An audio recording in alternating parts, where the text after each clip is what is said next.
Hi everyone, my name is Charlie and today I have the I nearly called this the Charlie tag.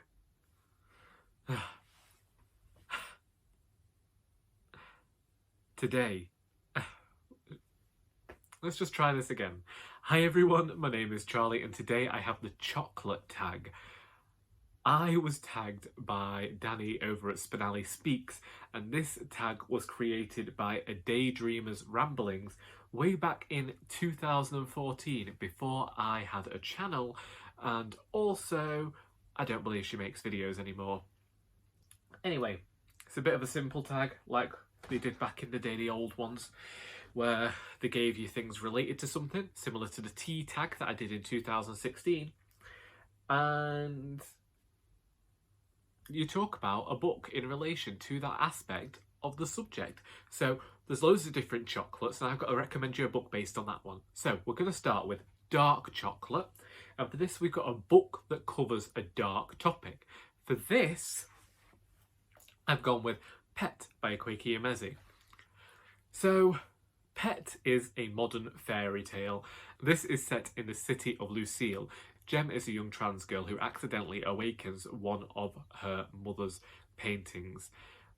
Pet says that monsters have returned to Lucille. This is a book where the darkness is ever present, the tension is running under everything else, and I think is a superb young adult novel that talks about history in this way that we shouldn't forget what history did. We should keep it in our mind when we make decisions in future, because we don't ever want to forget what happened in the past should we become complacent and allow those things to happen again. This is dark but has a great friendship and just some great tales of family in here as well.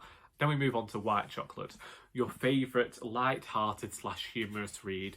The Trouble with Goats and Sheep by Joanna Cannon. This book follows the characters of Grace and Tilly after Mrs. Creasy has gone missing from the Avenue during the heatwave of 1976. It is classically British at its heart and is told in a fashion that reminded me so much of Ellen Bennett's Talking Heads. I said at the time that I wish that this is a book that I had the skill to write, and I still feel like this today. Joanna Cannon captures characters perfectly, and there is not an aspect of this book I felt wasn't true to what was happening at the time this book is set. However, I still haven't got over the instance of Emmerdale Farm being watched on the television when it wasn't yet airing, but I can forgive it that one flaw for being simply amazing. Next we have Milk Chocolate, a book that has a lot of hype that you're dying to read. Literally only arrived in the post today, and that is Legendborn by Tracy, Deonn. Bree is this young woman who, after the death of her mother, ends up going to this college campus, and whilst there witnesses someone being killed by a demon. Yes, this might sound like the start of the Shadowhunters series, and that might be what pulled me into wanting to read this book, but this has been on my radar all year. It is one of my most anticipated reads, and basically when Bree sees this demon attacking somebody, she discovers a secret society and a Merlin. Someone tries to wipe her memory and finds out that she might have powers herself. We've got magic, we have young adult urban fantasy, something that I have always loved to read, and it's going to deal with Arthurian legend as well. Tracy Deonn earlier this year posted a really long thread about Arthurian legend, and that is what made me get behind her as a writer even more. She is somebody who has definitely done the research, knows everything she is putting into this book, and I couldn't be more thrilled to finally have a copy. Next we move on to Chocolate with a Caramel Centre. Name a book that made you feel all gooey in the middle while you were reading it. I hate to point this out, but I have to. I'm Northern.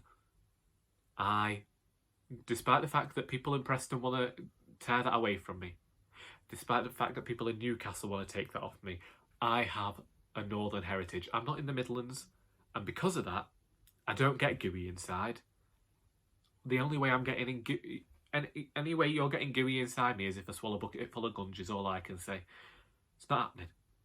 But I went with a book that has a lot of chocolate in it, and reminds me of Christmas because it's set at Christmas. It's incredibly festive.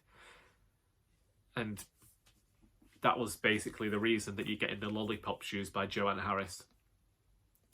This is the book that has sat on my shelves the longest now, and it's the book that I try and force upon everybody with The Trouble with Goats and Sheep. They're probably two of my... Joanne Harris and Joanna Cannon are two of my favourite writers writing today. This book is the sequel to Chocolat, and you wouldn't know that from the start. It is intriguing, and the protagonist is hiding away under a secret identity for reasons that we don't know, and somebody comes along and wants to steal not just her identity but wants to take her daughter away from her as well. This is a tale filled with everyday magic, darkness and beauty, with some of the most lyrical prose, and is just Joanna Harris at her best. Every year I keep talking about rereading this at Christmas, so maybe I should try and force that this year because I absolutely adore this writer, and this is just one of those books that is just heaped in nostalgia for me. Then we have A Wafer Free Kit Kat, a book that surprised you lately. I can't find the actual book, but I've got the dust jacket, and that's Hamnet by Maggie O'Farrell, that won the Women's Prize for Fiction last night, and wasn't I thrilled after creating the Women's Prize for Fiction tag? So Hamnet is the story of Shakespeare's family, apparently, but there's no mention of the playwright himself, and that's just fantastic. This story is also brimming with magic, but also brimming with grief, captures characters brilliantly, and I will give it, as I keep saying, I will give it more time in my wrap-up and maybe a review later at a later date. But the reason it surprises me is because I haven't liked the Maggie O'Farrell books that I have read in the past, and I didn't know that there was ever going to be a book of hers that I would like. I really like the way she writes, but I didn't necessarily care for the way she structured her stories. This, for me, had a great structure and a great story and some great storytelling, and you put all those things together and you get one of my favourite books of this year. Then we have Snickers, a book you're going nuts about. Is it bad if I've only just mentioned this book in a tag and I'm mentioning it in a tag again? That book is The Miseducation of Evie Epworth by Matson Taylor. The year is 1962. Evie Epworth has just finished school and she's got drunk. She doesn't know what she's going to do with her life. Her father is getting a new wife who wants to sell the farm, and Evie just feels like she's losing all control in the world. This has some of the strongest northern female characters I have ever seen represented in fiction. This is one of the best comedies that I have ever read. This felt like a love letter to Yorkshire, and even though I'm not from Yorkshire, it is one of my favourite places, and to see it captured so well, to see these characters captured so well was just thrilling to me. It was great as a reader, but it was great as a writer as well to see the way that Matson Taylor had crafted this story. I am positively thrilled to own this book, and I want everybody and their mate to read this at once. Next, we move on to Hot Chocolate with Cream and Marshmallows. What book would you turn to for a comfort read? It could be any of this writer's works, but the one I've pulled out is Stardust by Neil Gaiman. I reread this book a few years ago around Christmas time because I was fancying some sort of fairy tale. It was the second time I'd ever read it. Again, we have a story that is somewhat like a fairy tale. You have Tristan. Yeah. So Tristan Thorne lives in this village, and he has this love story with a fallen star. You have this great cast of characters, and I just love it. And I will just say that whilst the film is separate, I love them both in different ways. Neil Gaiman's writing is some of my favourite in that I always think he has a strong narratorial voice and that he has some very quirky characters, and I just really like that.